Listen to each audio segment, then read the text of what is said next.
Okay, this is my presentation for the Career Exploration Project.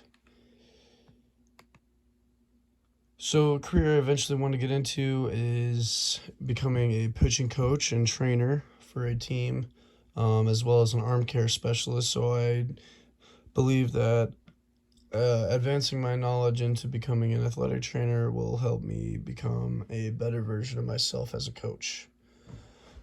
So according to NADA, athletic training is the prevention, examination, diagnosis, treatment, and rehabilitation of emergent or chronic injuries and medical conditions.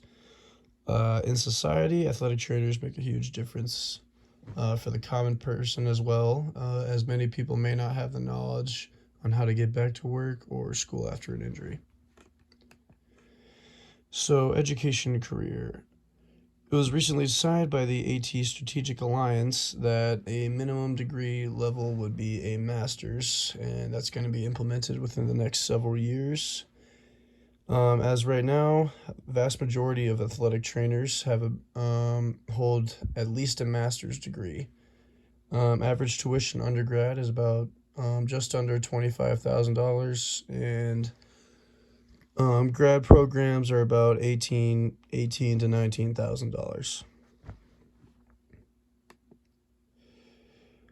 So, according to the U.S. Bureau of Labor Statistics as well, about 2,500 openings for athletic trainers are projected each year on average over the next decade. And the average salary for an athletic trainer in the U.S. is around $48,420 per year. So, the person I shadowed was the pitching coach of Lansing Community College baseball, Jarrett Olson. I see him pretty much every day at practices and games. Always trying to pick his brain, ask questions about his processes of being a pitching coach. He went to Parkland Community College before he ended up transferring to MSU and earned a bachelor's degree in kinesiology. He has a high level of knowledge about injury rehab, and he's also had Tommy John surgery and had to rehab from that as well. Um, Now, going into my job shadow wasn't a whole lot on my mind outside of just getting my questions in, of course. Some things that expected and happened were a quick overview of things normally, in their day-to-day schedules, and then a short tour of the facilities and equipment that is used on a day-to-day basis. Now, in terms of the work environment, it is typically indoor-outdoor setting. Going to be within the indoor training facility for the team or the locker room and dugout. The duties and responsibilities include evaluating, treating injuries, designing and implementing the rehab programs, communicating with coaches, team physicians, and other medical professionals as well. He also works with our strength and conditioning coach to make sure that we're in good shape, and that will help us prevent injuries as well.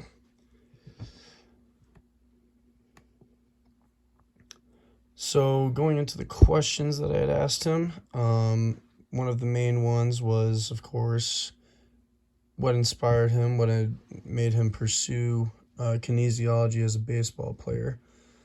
He said that it was mainly a huge interest in the biomechanics of the sport, how he could improve and maximize the overall performance of a player through exercise and movement analysis.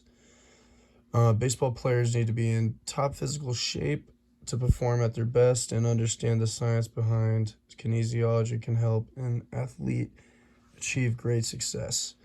As for what I enjoy most, I would say is just being able to get around the sport of baseball every single day. Another question I asked is a day in the life kind of deal. I also asked him what are some of the most common tasks, responsibilities that he has on a day-to-day basis. So he said that for practice and game days, they vary in terms of the schedule. Most practice days will consist of making sure pitchers are staying on task and doing things with a purpose. as he normally sets up a schedule for them to see what he wants to get them to get done that day, whether it be mobility and soft tissue work or some explosive movements such as sprint work or jump work as well. He also makes sure that our bodies are feeling loose and not sore so that the body is not being overworked. He also pays attention to their biomechanics as they're throwing to see if any adjustments need to be made. And then going into game days, much smoother because there isn't really a whole lot of focus going on. It's out of making sure that the athletes are able to perform at a high level. And then next question we got here is how he assesses and evaluates injuries, and then what tools and techniques that he tries to use. So he said that he wants to see if there's any noticeable change in the athlete's movements or body language before he jumps into any conclusion that he's dealing with something serious. Now, if there's any reduced range of motion, swelling, or tenderness, or any other signs of the injury, and if it's serious enough to where the athlete can't compete with the injury sustained, he'll let the head coach know to think about a possible substitution. If it gets to the point where it's really starting to harbor large amounts of pain to the athlete, I'll recommend the athlete into look into getting an X-ray or an MRI. Now, helpful personality traits. Confidence.